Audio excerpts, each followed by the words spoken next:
മുഖ്യമന്ത്രിക്കെതിരായ മുസ്ലിം league സംസ്ഥാന general secretary PMA സലാമിന്റെ അധിക്ഷേപ പരാമർശത്തിൽ പ്രതിഷേധം കടുക്കുന്നു. പരാമർശത്തിനെതിരെ CPM രംഗത്ത് വന്നു. പരാമർശത്തിൽ കൂടുതൽ പ്രതികരണത്തിന് ഇല്ലെന്ന് PMA സലാം 24നോട് പറഞ്ഞു. നേരത്തെ പൊതുയോഗത്തിലെ അങ്ങയുടെ പ്രസംഗത്തിനെതിരെ CPM രംഗത്തെത്തിയിരിക്കുന്നു. അപ്പം എന്താണ് അതിൽ പറയാനുള്ളത്? ഉറച്ചു നിൽക്കുന്നു? അതിൽ പ്രതികരിക്കുന്നില്ല. അത് അതോടുകൂടി അവസാനിച്ചു.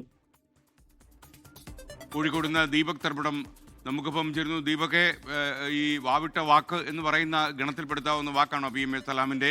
കാരണം കുറച്ച് കടന്നുപോയ പ്രതികരണമായിരുന്നു അത്. വളരെ വ്യക്തിപരമായി പോയി എന്നാണ് തോന്നിയിരിക്കുന്നത്. എന്നാൽ അത് പിൻവലിക്കാൻ അദ്ദേഹം തയ്യാറാകുന്നില്ല എന്നാണോ നമ്മൾ മനസ്സിലാക്കുന്നത്? SK അങ്ങനെ വേണം കരുതാൻ. കാരണം വാവിട്ട വാക്ക് എന്ന് തന്നെ കരുതണം. കാരണം ഒരു പൊതുയോഗത്തിലെ ആവേശം, പ്രവർത്തകരെ ആവേശം കൊള്ളിക്കാനുള്ള പ്രസംഗമായിരിക്കാം. പക്ഷേ അതൊരു അതിര് കടന്ന പ്രയോഗമായിരുന്നു മുഖ്യമന്ത്രിക്ക് നേരെ ഉണ്ടായത്. ആണാവണം അല്ലെങ്കിൽ പെണ്ണാവണം, ആണും പെണ്ണും കെട്ടവനാകരുത് എന്നൊക്കെ മുഖ്യമന്ത്രി പിണറായി വിജയനെ പറയുമ്പോൾ സ്വാഭാവികമായും അതൊരു അൺപാർലമെൻ്ററി ആണ്, സാധാരണ രാഷ്ട്രീയ നേതാക്കൾ ഉപയോഗിക്കാത്തതുമാണ്. പക്ഷേ അത്തരമൊരു പ്രയോഗം PMA സലാം നടത്തുന്നു. അത് പ്രവർത്തകരെ ആവേശം കൊള്ളിക്കാൻ തന്നെ ആയിരിക്കും, പൊതുയോഗമായതുകൊണ്ട്. പക്ഷേ എന്നാൽ അതിൽ CPIM-ൻ്റെ മലപ്പുറം ജില്ലാ സെക്രട്ടേറിയറ്റ് പ്രതിഷേധവുമായി എത്തുന്നു. ലോക്കൽ തലത്തിൽ പ്രതിഷേധ പ്രകടനം ഇന്ന് നടത്താൻ വേണ്ടിയുള്ള ആഹ്വാനം വരുന്നു. അത്തരമൊരു ഘട്ടത്തിലാണ് PMA സലാമിൻ്റെ പ്രതികരണത്തിന് വേണ്ടി നമ്മൾ ശ്രമിച്ചത്. എന്നാൽ കൂടുതൽ പ്രതികരണമില്ല എന്നാണ് മുസ്ലിം ലീഗ് ജനറൽ സെക്രട്ടറി PMA സലാം പറഞ്ഞത്. അത് അവിടെ കഴിഞ്ഞു എന്നുള്ളതാണ്. അതായത് ഈ വിവാദത്തിൽ ഉറച്ചു നിൽക്കാനോ അല്ലെങ്കിൽ അതിൻ്റെ തുടർ പ്രതികരണങ്ങൾ കൊണ്ടുപോകാനോ PMA സലാം തയ്യാറല്ല എന്നുള്ളതാണ്. ഒരുപക്ഷെ ആ വിവാദം അവിടെ അവസാനിപ്പിക്കാനാകും എന്ന് നമുക്ക് കണക്ക് കൂട്ടാം. കാരണം PMA സലാം ഇനിയൊരു പ്രതികരണത്തിന് തയ്യാറല്ല, അതവിടെ കഴിഞ്ഞു എന്നാണ് നമ്മളോട് പ്രതികരിച്ചത്.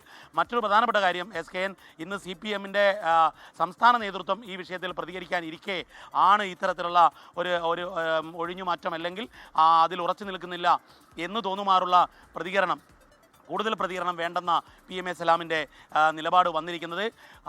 ഒരു പ്രധാനപ്പെട്ട കാര്യം, ലീഗിലെ മറ്റാരും തന്നെ PMA സലാമിനെ പിന്തുണച്ചോ അല്ലെങ്കിൽ സമാനമായ പ്രതികരണവുമായോ രംഗത്ത് വന്നിട്ടുമില്ല എന്നുള്ളതും എടുത്തു പറയേണ്ടതാണ്. ഏതായാലും ഈ വിവാദം വൈകാതെ തന്നെ അവസാനിക്കുമെന്ന് നമുക്ക് പ്രതീക്ഷിക്കാം. SK. Okay, thank you Deepak തർപ്പടം.